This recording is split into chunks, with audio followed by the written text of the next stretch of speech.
Bonjour à tous, chers frères et sœurs en Christ, que la grâce et la paix de Dieu vous soient données de la part de Dieu notre Père et du Seigneur Jésus-Christ. Oui, nous pouvons dire que Dieu est notre Père, car la Bible nous enseigne que tous ceux qui croient en Jésus, tous ceux qui acceptent sa parole, sont enfants de Dieu. C'est Jean 1 au verset 12 qui nous le dit, « Mais à tous ceux qui l'ont reçu, à ceux qui croient en son nom, elle a donné le pouvoir de devenir enfants de Dieu. » Est-ce qu'il y a des enfants de Dieu dans cette salle ? Amen. Et dans la Bible, un autre passage nous parle également de cette notion d'être enfant de Dieu. C'est Romains au chapitre 8 et au verset 14. Romains au chapitre 8, verset 14 nous dit « Car tous ceux qui sont conduits par l'Esprit de Dieu sont fils de Dieu. » Dans le premier verset que nous avons lu, nous voyons que les enfants de Dieu sont ceux qui croient en Jésus et qui reçoivent sa parole. Et dans ce deuxième, on voit que ceux qui sont conduits par l'Esprit de Dieu sont fils de Dieu. Cela signifie que si nous sommes chrétiens, que si nous avons accepté Jésus comme notre Seigneur et notre Sauveur personnel, alors nous sommes appelés à être conduits par l'Esprit de Dieu, à marcher guidés par son Esprit. Et ce matin, je vous propose que nous parlions de ce thème, marcher en étant conduit par l'Esprit de Dieu. Marcher en étant conduit par l'Esprit de Dieu. C'est un sujet important car il concerne notre relation avec Dieu et notre vie chrétienne quotidienne. Alors je propose que nous prenions ensemble un temps ce matin pour nous plonger dans les Écritures, pour découvrir ce que la Bible nous enseigne sur ce sujet. Tout d'abord, que signifie marcher en étant conduit par l'Esprit de Dieu ? Ou marcher par l'Esprit ? Marcher par l'Esprit signifie que nous sommes en constante communion avec Dieu et que nous cherchons sa volonté pour notre vie. Nous ne vivons plus pour nous-mêmes, mais nous vivons pour lui. Nous ne suivons plus les désirs de notre chair, mais nous sommes guidés par l'Esprit de Dieu. Galates au chapitre 2 au verset 20 nous dit « J'ai été crucifié avec Christ, et si je vis, ce n'est plus moi qui vis, c'est Christ qui vit en moi. Si je vis maintenant dans la chair, je vis dans la foi au Fils de Dieu, qui m'a aimé et qui s'est livré lui-même pour moi. Ce n'est plus moi qui vis, c'est Christ qui vit en moi. » Marcher en étant conduit par l'Esprit de Dieu, c'est laisser Christ conduire notre vie. Alors pratiquement, qu'est-ce que ça implique d'être conduit par l'Esprit de Dieu ? Pour une première implication, je vous propose qu'on étudie un passage dans la parole de Dieu qui se situe dans l'évangile de Luc au chapitre 19, à partir du verset 1. Et il s'agit de l'histoire de Zachée. Luc au chapitre 19, à partir du verset 1. Nous allons lire ensemble l'histoire de Zachée. Jésus est entré dans Jéricho, traversé la ville. Et voici un homme riche, appelé Zachée, chef des publicains, cherchait à voir qui était Jésus. Mais il ne pouvait y parvenir à cause de la foule, car il était de petite taille. Il courut en avant et monta sur un sycomore pour le voir, parce qu'il devait passer par là. Lorsque Jésus fut arrivé à cet endroit, il leva les yeux et lui dit « Zachée, hâte-toi de descendre, car il faut que je demeure aujourd'hui dans ta maison. » Zachée se hâta de descendre et le reçut avec joie. Voyant cela, tous murmuraient et disaient « Il est allé loger chez un homme pécheur. » Mais Zachée, se tenant devant le Seigneur, lui dit « Voici, Seigneur, je donne aux pauvres la moitié de mes biens. Et si j'ai fait tort de quelque chose à quelqu'un, je lui rends le quadruple. » Jésus lui dit « Le salut est entré aujourd'hui dans cette maison, parce que celui-ci est aussi un fils d'Abraham. » Zachée était chef des publicains, c'est-à-dire chef des collecteurs d'impôts. Il avait vraiment le désir de rencontrer Jésus. Il voulait le connaître, il voulait passer du temps avec lui. Mais à cause de la foule, il n'arrivait pas à s'en approcher. Du coup, qu'est-ce qu'il a fait ? Il a vu un arbre, il a grimpé sur cet arbre, il s'est dit tiens, Jésus il est par là, il devrait, d'après le chemin qu'il est en train de prendre, il devrait passer par ici. Il est monté sur un arbre, et Jésus effectivement passait près de là. Et quand Jésus s'est approché de l'arbre, il s'est arrêté et il lui a dit à Zachée de descendre. Et non seulement il lui a demandé de descendre, mais il dit aussi, il faut que je demeure dans ta maison. Donc Jésus s'est auto-invité chez Zachée, en disant, aujourd'hui je vais aller prendre du temps avec toi dans ta maison. Et donc aussitôt dit, aussitôt fait, Zachée reçoit Jésus chez lui, ils échangent, ils partagent.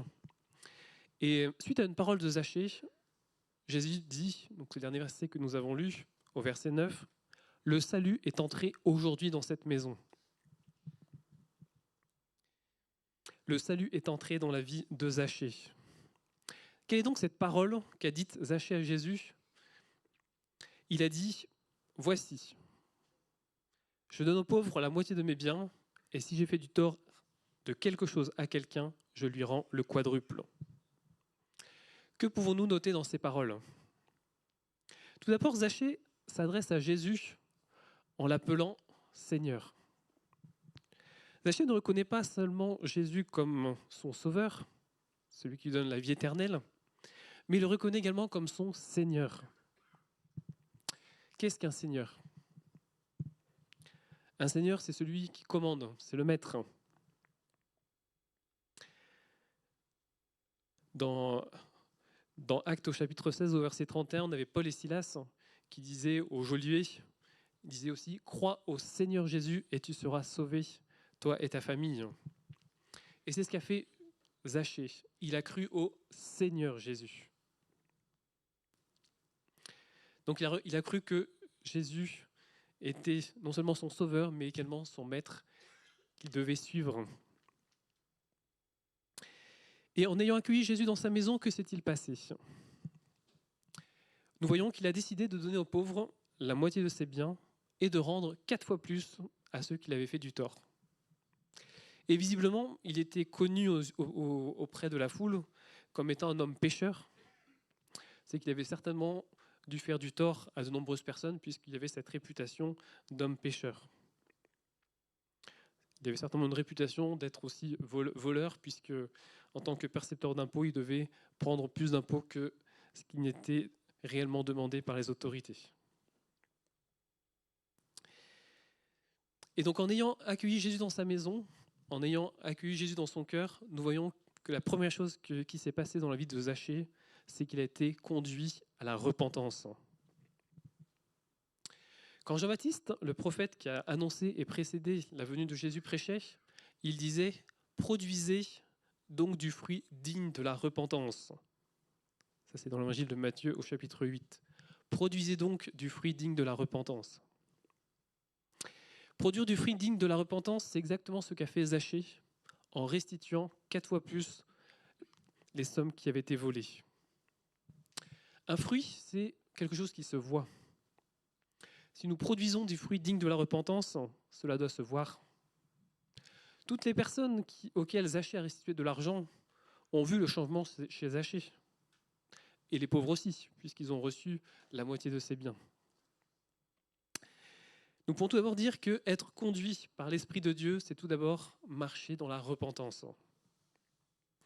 Mais qu'est-ce que la repentance? Une vraie repentance, c'est tout d'abord reconnaître le mal qui a été fait, reconnaître que nous avons offensé Dieu, reconnaître que nous avons offensé notre prochain. Non seulement le reconnaître, mais aussi avoir de la tristesse pour l'avoir effectué, avoir de la tristesse pour avoir offensé Dieu par nos actes. Une vraie repentance, c'est aussi confesser nos péchés, dire oui, voilà, j'ai fait ça, j'ai fait ça, j'ai fait ça. Zachée est allé voir les personnes auxquelles il avait pris de l'argent, dit voilà, je vous ai pris trop d'argent, je vous rends votre argent, puis je vous rends même 4 fois plus. Une vraie repentance, c'est aussi avoir du dégoût pour le péché et ne plus vouloir recommencer. Et une vraie récompense, c'est également, comme l'a fait Zachée, réparer autant que possible le mal qui a été effectué. Zachée est allé réparer le mal qui a été effectué, il a restitué les sommes qu'il avait prises à tort. Nous n'avons pas tous volé de l'argent comme Zachée, mais je pense qu'un certain nombre d'entre nous, et en tout cas c'est mon cas au moins, nous avons par exemple déjà menti. Avons-nous pensé aussi à restituer la vérité aux personnes auxquelles nous avons menti. C'est aussi un acte de repentance, de restituer la vérité. Être conduit par l'Esprit de Dieu, c'est marcher dans la repentance. C'était une première implication. Une deuxième implication d'être conduit par l'Esprit de Dieu, je propose que nous la voyions dans un psaume qui est connu, c'est le psaume 23, un psaume de David, qui nous dit, le psaume 23, « L'Éternel est mon berger, je ne manquerai de rien. Il me fait reposer dans de verts pâturages, il me dirige près des eaux paisibles, il restaure mon âme, il me conduit dans les sentiers de la justice à cause de son nom. Quand je marche dans la vallée de l'ombre de la mort, je ne crains aucun mal, car tu es avec moi. Ta houlette et ton bâton me rassurent. Tu dresses devant moi une table en face de mes adversaires. Tu oins d'huile ma tête et ma coupe déborde. Oui, le bonheur et la grâce m'accompagneront tous les jours de ma vie, et j'habiterai dans la maison de l'Éternel jusqu'à la fin de mes jours. L'Éternel est mon berger. Le berger, c'est celui qui conduit son troupeau. Le berger, c'est celui qui en prend soin. C'est celui qui veille à ce que les brebis aient de la nourriture en suffisance. C'est celui qui organise les déplacements pour aller dans les pâturages où il y a suffisamment de nourriture. Si nous marchons conduits par l'Esprit de Dieu, c'est décider de prendre Dieu, l'Éternel, comme son seul et unique berger. C'est avoir confiance en lui pour nous fournir tout ce dont nous avons besoin. Comme David disait, je ne manquerai de rien. David avait confiance qu'en étant conduit par l'Éternel, il ne manquerait de rien. Que nous manquerons de rien, que ce soit en termes de nourriture, que ce soit aussi en termes de repos. Le verset 2 nous parlait de « il me fait reposer dans de verts pâturages » et que nous ne manquerions de rien pour tout autre besoin. Avoir l'Éternel pour berger, c'est aussi avoir confiance en lui pour prendre soin de nous, pour nous protéger. Et c'est aussi avoir confiance que là où il veut nous guider, c'est vers le bonheur et la grâce. David l'a vécu. Oui, le bonheur et la grâce m'accompagneront tous les jours de ma vie quand nous sommes conduits par l'Esprit de Dieu. Lorsque nous sommes conduits, lorsque nous nous laissons guider, c'est confortable, vous ne trouvez pas ? Si vous partez en vacances et que vous avez un guide touristique qui vous montre le chemin, qui vous dit voilà, il faut prendre tel bus, on va aller à tel endroit, tel endroit, tel endroit. C'est beaucoup plus reposant, c'est beaucoup plus tranquille que d'aller avoir à chercher toutes les informations, être stressé pour savoir où est-ce que je vais prendre la correspondance, où est-ce que je vais trouver les billets pour acheter, etc. Lorsqu'on est conduit par quelqu'un, c'est beaucoup plus rassurant, c'est beaucoup plus reposant, c'est beaucoup plus confortable. Et c'est cette mission que notre Seigneur Jésus veut faire, de nous conduire, de nous guider, et c'est qui nous donne tout le confort qui va avec.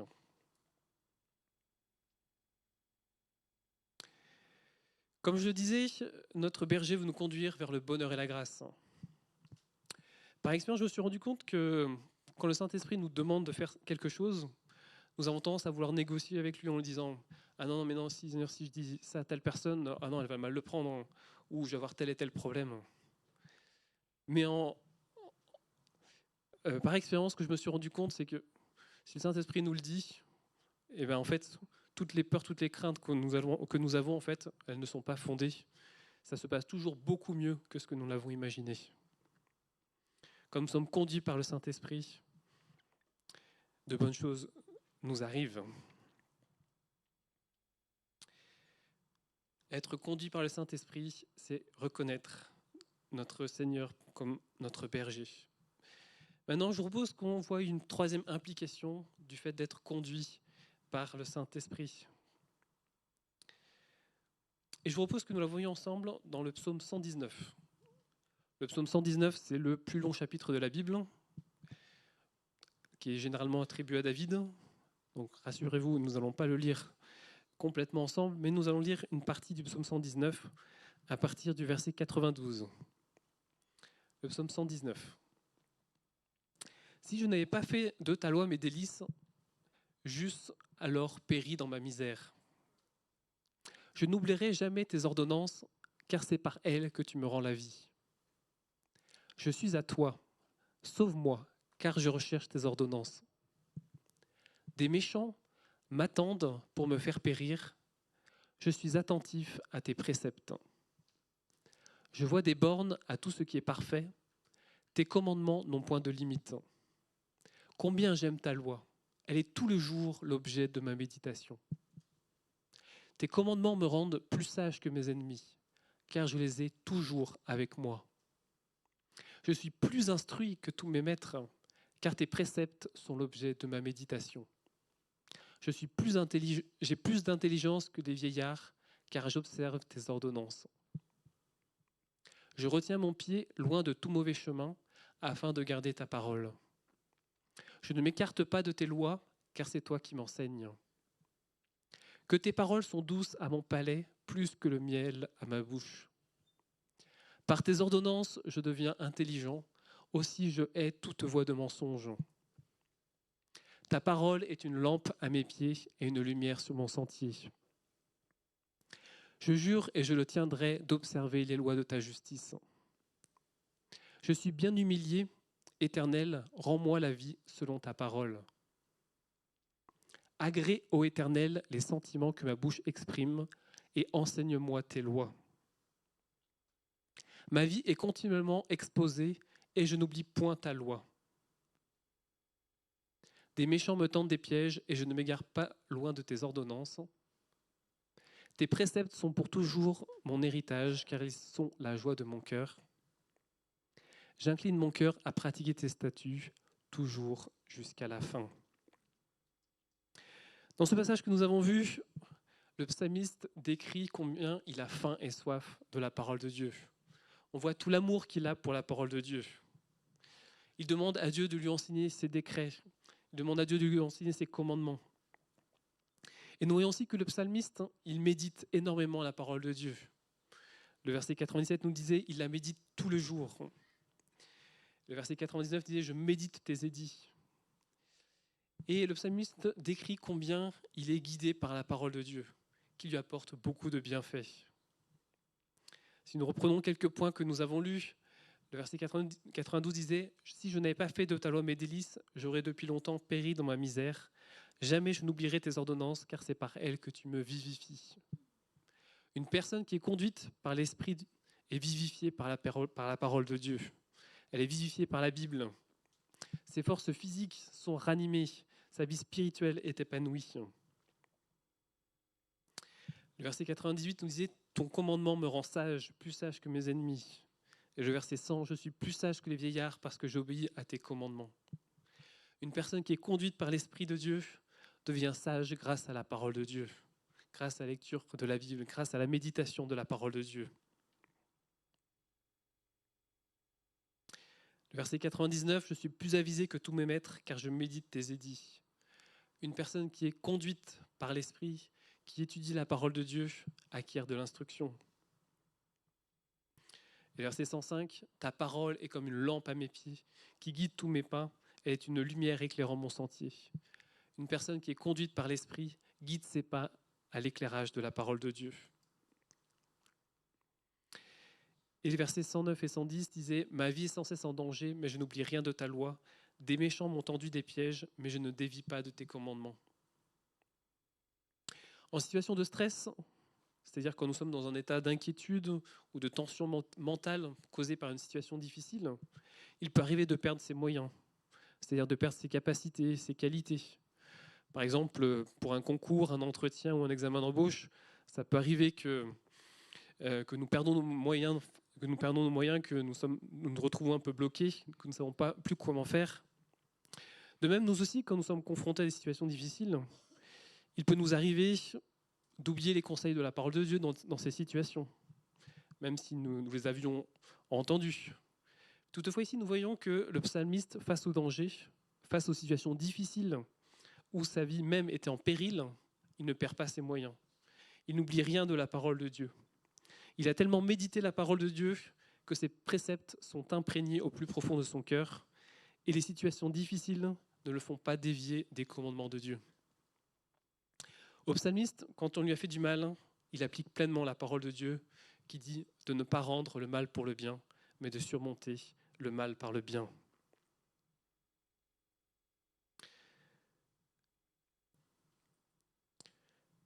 Avoir étudié la parole de Dieu, la méditer et la mettre en pratique, cela nous permet de marcher en étant conduits par l'Esprit de Dieu. Un autre point que nous pouvons voir ce matin est situé dans 1 Thessaloniciens au chapitre 5 et au verset 17. 1 Thessaloniciens chapitre 5 verset 17 nous dit « Priez sans cesse ».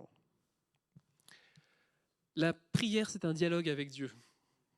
C'est lui parler, c'est l'écouter nous parler. Prier sans cesse, cela ne veut pas dire prier 24 heures sur 24, 7 jours sur 7, mais c'est prier dès qu'il y a quelque chose qui se produit, dès qu'il y a un besoin. C'est prier. Donc par exemple, si je rencontre une personne qui est malade, c'est prier pour elle. Si je vois qu'il y a une situation difficile, c'est prier pour cette situation difficile. Si je suis devant un exercice que je n'arrive pas à faire, c'est prier Dieu pour qu'il nous aide à le faire. Si par exemple, quand mon chef vient me voir des fois et me présente une situation, je prie, Seigneur, donne-moi la sagesse pour pouvoir répondre correctement à mon chef avec sagesse dans cette situation. Ou quand je suis dans une situation difficile, je dis, Seigneur, viens à mon secours dans cette situation. La prière, c'est à tout moment, à chaque instant, dès qu'on a un besoin, dès qu'il y a quelque chose, prier sans cesse pour être en communion avec Dieu, pour que dans toute situation, Dieu puisse nous montrer comment nous conduire. Quand il y a un frère et sœur quand il y a quelqu'un qui est en train de nous offenser, Seigneur, donne-moi ta sagesse, comment je dois répondre, comment faire. Prier sans cesse pour être conduit par l'Esprit de Dieu. Pour être conduit par l'Esprit de Dieu, nous avons un autre conseil dans la parole de Dieu qui est aussi situé dans Éphésiens au chapitre 5, verset 19. Nous allons le lire ensemble, Éphésiens chapitre 5, verset 19. Entretenez-vous par des psaumes, par des hymnes et par des cantiques spirituels, chantant et célébrant de tout votre cœur les louanges du Seigneur. Il est bon de louer notre Seigneur. Il est bon de nous entretenir par les psaumes, il est bon de nous entretenir par la louange et l'adoration. C'est pour ça qu'il est bon pour chacun de nous de passer du temps, les mardis, les dimanches, ici en ce lieu tous ensemble, à louer Dieu ensemble. Parce que cela nous entretient, ça entretient notre vie spirituelle. Ça nous permet d'être connectés à Dieu, ça nous permet d'être guidés par son esprit. Un autre conseil de la parole de Dieu est situé dans Philippiens au chapitre 4 et au verset 8. Nous allons le prendre ensemble, Philippiens au chapitre 4 au verset 8. « Au reste, frères, que tout ce qui est vrai, que tout ce qui est honorable, tout ce qui est juste, tout ce qui est pur, tout ce qui est aimable, tout ce qui mérite l'approbation, ce qui est vertueux et digne de louange, soit l'objet de vos pensées. » Il nous est parlé ici de maîtriser ses pensées, de faire attention à nos pensées, de concentrer nos pensées sur ce qui est honorable, ce qui fait plaisir à Dieu.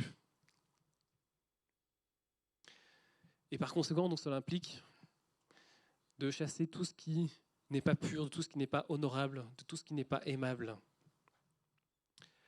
La parole de Dieu nous dit, notamment dans Matthieu 5, 28, « Mais moi je vous dis que quiconque regarde une femme pour la convoiter a déjà commis un adultère avec elle dans son cœur. » Ça nous montre toute l'importance de savoir maîtriser nos pensées.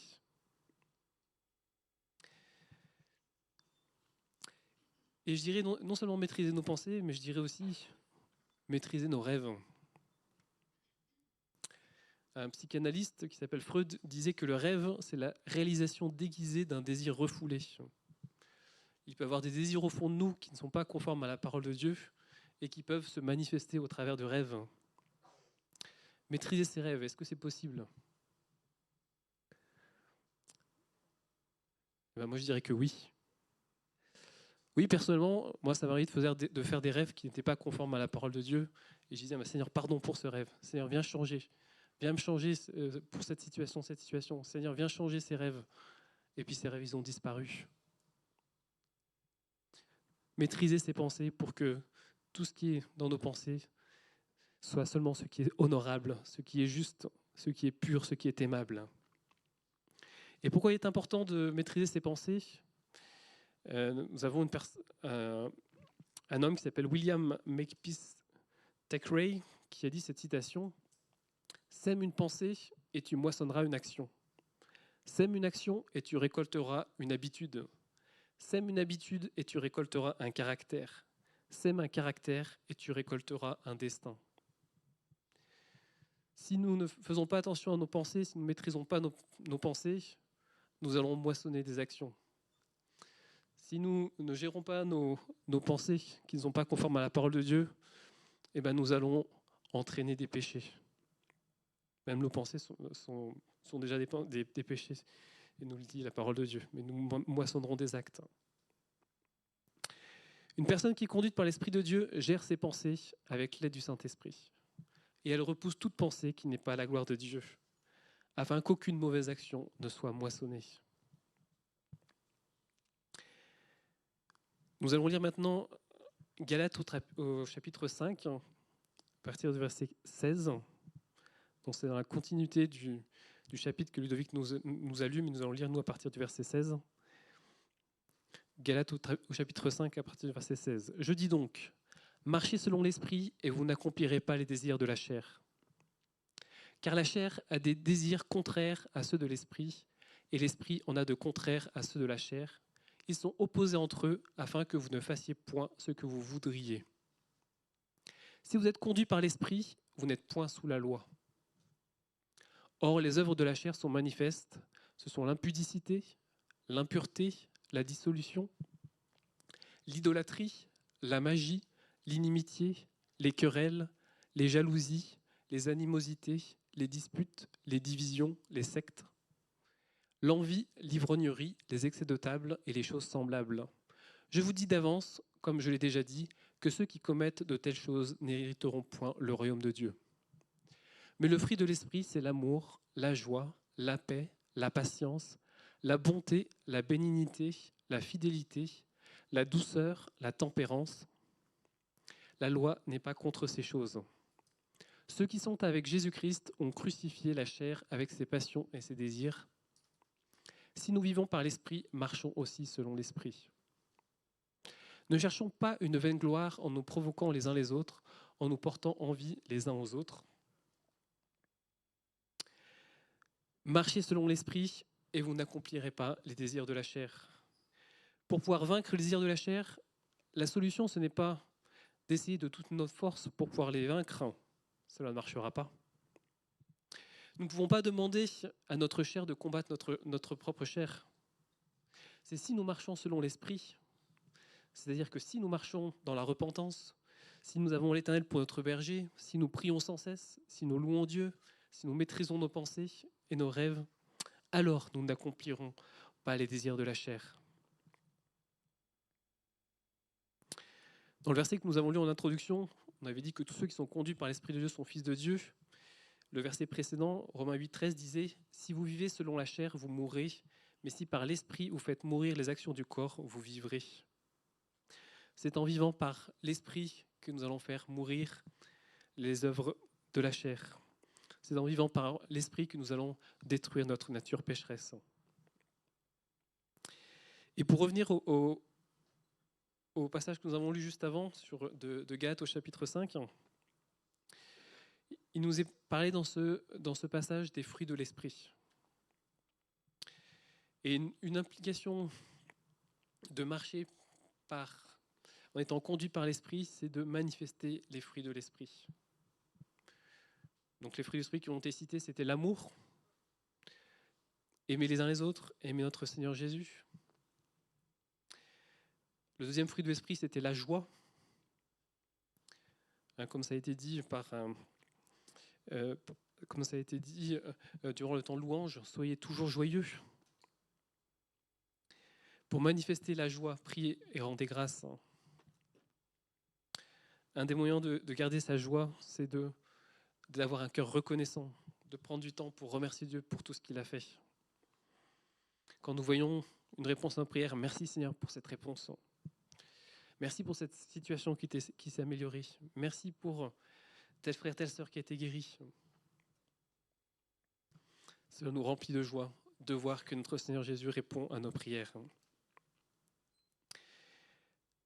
Donc les fruits d'esprit qui étaient cités, donc c'était l'amour, la joie, ensuite il y a la paix.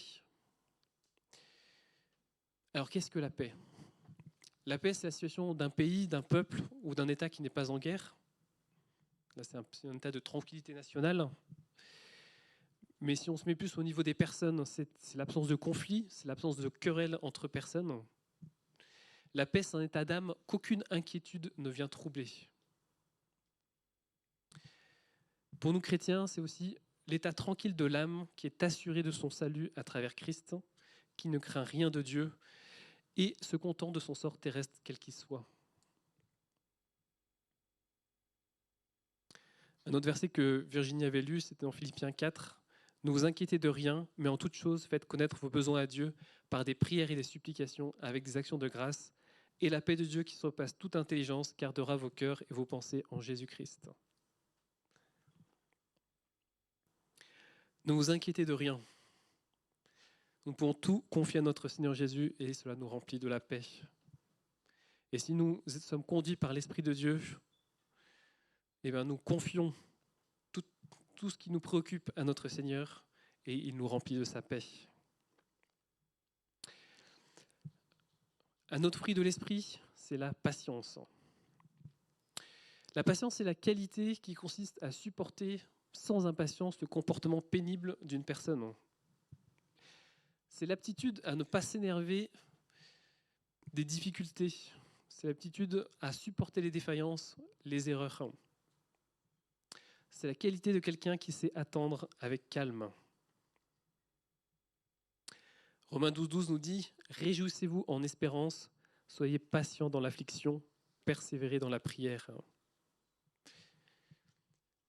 Dans la Bible, l'apôtre Paul nous est décrit comme ayant une patience à toute épreuve.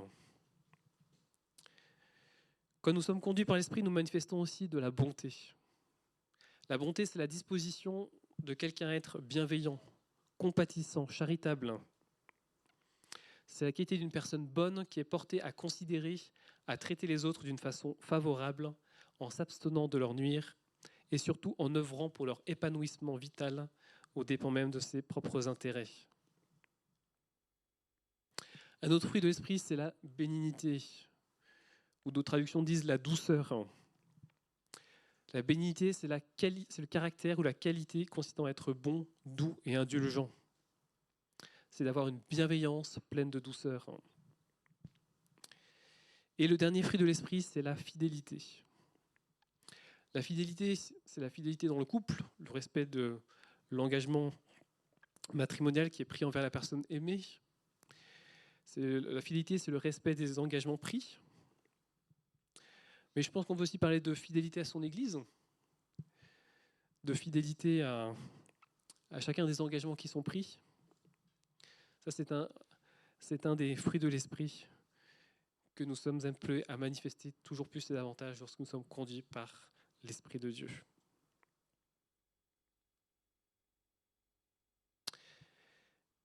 Et un dernier point que nous allons prendre ensemble, c'est dans Colossiens au chapitre 1, et nous allons lire à partir du verset 9. Colossiens au chapitre 1, à partir du verset 9. C'est pour cela que nous aussi, depuis le jour où nous en avons été informés, nous ne cessons de prier Dieu pour vous et de demander que vous soyez remplis de la connaissance de sa volonté en toute sagesse et intelligence spirituelle pour marcher d'une manière digne du Seigneur et lui être entièrement agréable, portant des fruits en toutes sortes de bonnes œuvres et croissant par la connaissance de Dieu, fortifié à tous égards par sa puissance glorieuse, en sorte que vous soyez toujours avec joie, patients et persévérants. Et le point que je voulais mettre en évidence, c'était le verset 10, pour marcher d'une manière digne du Seigneur et lui être entièrement agréable, portant des fruits en toutes sortes de bonnes œuvres. portant des fruits en toutes sortes de bonnes œuvres. Lorsque nous sommes conduits par l'Esprit de Dieu, nous sommes amenés à faire des bonnes œuvres pour bénir nos prochains, pour apporter de l'aide, pour apporter du soutien, pour apporter du réconfort, pour être un appui pour tous celles et ceux qui sont dans le besoin. Et donc nous savons, si nous marchons selon l'Esprit, si nos vies manifestent les fruits de l'Esprit, si nous manifestons au travers de nos vies l'amour, la joie, la paix, la patience, la bonté, la bienveillance, la foi, la douceur, la maîtrise de soi, si nous manifestons ces fruits de l'Esprit, c'est que nous sommes conduits par l'Esprit. Mais ces fruits de l'Esprit, ce sont aussi des fruits qui sont appelés à mûrir. Nous sommes appelés aussi à progresser dans ces différents fruits de l'Esprit. Et en étant conduits par l'Esprit, on laisse le Saint-Esprit faire son œuvre dans nos vies pour nous transformer, afin que nous puissions développer des fruits qui sont toujours meilleurs, plus appétissants, qui portent plus de fruits autour de nous. Être rempli de l'Esprit revient à laisser la parole de Christ, la Bible, demeurer en nous dans toute sa richesse. Cela signifie que nous acceptons Jésus-Christ comme notre Seigneur et notre Sauveur, et nous acceptons le Saint-Esprit qui est là pour nous guider dans notre vie quotidienne. Nous sommes en communion avec Dieu lorsque nous sommes guidés par le Saint-Esprit, et nous cherchons sa volonté pour notre propre vie. Nous ne vivons plus pour nous-mêmes, mais pour lui. Nous ne suivons plus le désir de nos chairs, mais nous sommes guidés par son Esprit. La marche de l'Esprit implique donc une transformation de notre caractère. Nous ne pouvons pas continuer à vivre comme avant et faire les mêmes erreurs. Nous devons être disposés à changer et à grandir dans notre relation avec Dieu. Pour conclure, chers frères et sœurs, marcher par l'Esprit est un choix que nous devons faire chaque jour. Nous devons être disposés à écouter la voix de Dieu et à suivre ses directives. Si nous le faisons, nous verrons des fruits dans notre vie et nous serons remplis de sa paix et de la joie que seul Dieu peut donner. Que le Seigneur vous bénisse. Nous allons terminer en priant. Alléluia. Seigneur, merci pour ta parole qui nous enseigne. Merci Seigneur parce que tu nous as donné le Saint-Esprit. Merci pour cette grâce que nous avons, Seigneur, d'avoir l'Esprit de Dieu en nous. Merci pour cette grâce que nous avons de t'avoir comme notre berger. Merci parce que tu veux guider, Seigneur, chacun de nos pas. Merci parce que tu veux, Seigneur, nous appeler, nous amener, Seigneur, à être toujours plus semblable à toi. Seigneur, nous te prions que tu puisses continuer, Seigneur, ton œuvre dans nos vies. Que nous puissions, Seigneur, développer, faire mûrir chacun de ces fruits de l'Esprit. Et que nous puissions te mettre toute notre confiance en toi, Seigneur. Amen. Peut-être restons dans